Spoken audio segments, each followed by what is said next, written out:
আসসালামু আলাইকুম ভাইয়া। এত সুন্দর গাছ, পেঁপের গাছ আপনি কেটে ফেললেন যে কেন? আরে ভাই, পেঁপের গাছ আর রাখবোই না। পেঁপের আবাদ আমি আর করবোই না, পেঁপের গাছ সব কেটে দেবো। দেখেন, পেঁপের গাছ আর রাখবোই না, পেঁপের আবাদই করব না। আসসালামু আলাইকুম। কি আপনারাও ঠিক তাই মনে করছেন যে পেঁপের আবাদ আর করবো না? আসলে বিষয়টি তা না, পেঁপের আবাদ করবো ইনশাআল্লাহ। তবে আমার মতো ভুল যদি আপনারাও করেন তাহলে আপনাদেরকেও পস্তাতে হবে, যেমন আমি এখন পস্তাচ্ছি। বিষয়টি হচ্ছে, দেখেন, যারা শাহী পেঁপে চাষ করেছেন তাদের জন্য বিষয়টি আজকে।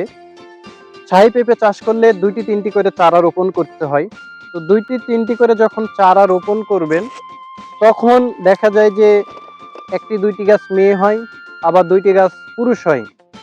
তো যদি সব গাছ একসাথে রেখে দেন, 2টি-3টি গাছ একসাথে যদি থাকে, তাহলে যেটা প্রবলেম হয় সেটা, মহিলা গাছের পেঁপেগুলি বড় হয় না, পুরুষ গাছ তার শক্তি খেয়ে নেয়। যার জন্য একটি জায়গায় আপনাকে একটি গাছ রাখতে হবে। একটি গাছ রাখার পরে যে গাছগুলি থাকবে সেগুলি কেটে দিতে হবে, বিশেষ করে পুরুষ গাছ। দেখেন, আমি এই যে গাছটা কেটেছি, এটি হচ্ছে পুরুষ গাছ। যারা পেঁপে চাষ করেন তারা অবশ্যই চিনেন যে যে গাছের অধিক পরিমাণে যে ফুল হয় সেই গাছটি হচ্ছে পুরুষ গাছ। তো আমরা এই গাছটি কেটে ফেলে যেটা মহিলা গাছ, সেই গাছটি আমরা রেখে দিব। দেখেন, এই গাছটি আমরা এখান থেকে কেটে দিয়েছি। তো দেখেন, আমরা এই গাছটি রেখেছি, এই গাছটি মহিলা গাছ। এটা কিভাবে বুঝবেন? দেখেন, প্রতিটা ডুগায় একটি করে ফুল। যখনই যে গাছে দেখবেন একটি করে মাত্র ফুল, এই গাছটা 100% মেয়ে গাছ।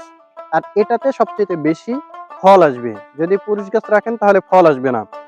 এই একটি করে গাছ রেখে যে কয়টি গাছ থাকবে, আপনাকে সব গাছ কেটে দিতে হবে। যদি কেটে না দেন তাহলে ধরা খাবেন, শক্তি আপনার বেশি খরচ হবে, ফল ভালো পাবেন না। তো আমার বাগানে এইরকম যে গাছগুলি আছে আমি কেটে দিচ্ছি। দেখেন, এখানে এই গাছটি হচ্ছে মেয়ে গাছ, এই গাছটি মেয়ে গাছ। এখানে দেখেন 3টি গাছ আছে, আমি এখান থেকে এই গাছটি কেটে দিব।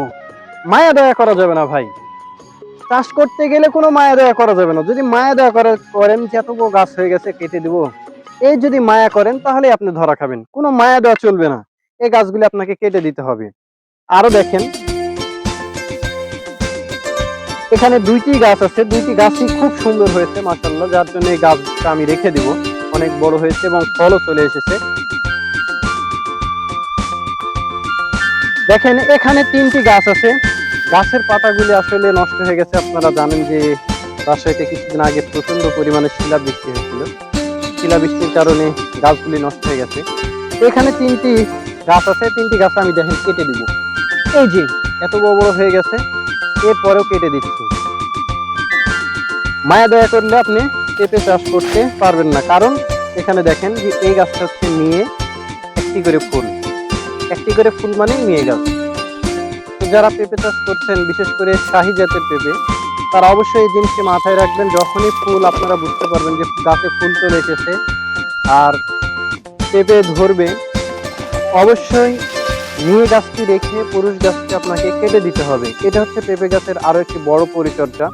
আমাদের এলাকাতে শীল হয়েছে, যার জন্য পাতাগুলি নষ্ট হয়ে গেছে। আর বেশি বেশি আপনারা বিষ স্প্রে করবেন, তাহলে অবশ্যই খুব ছোটতেই ফুল ফল চলে আসবে।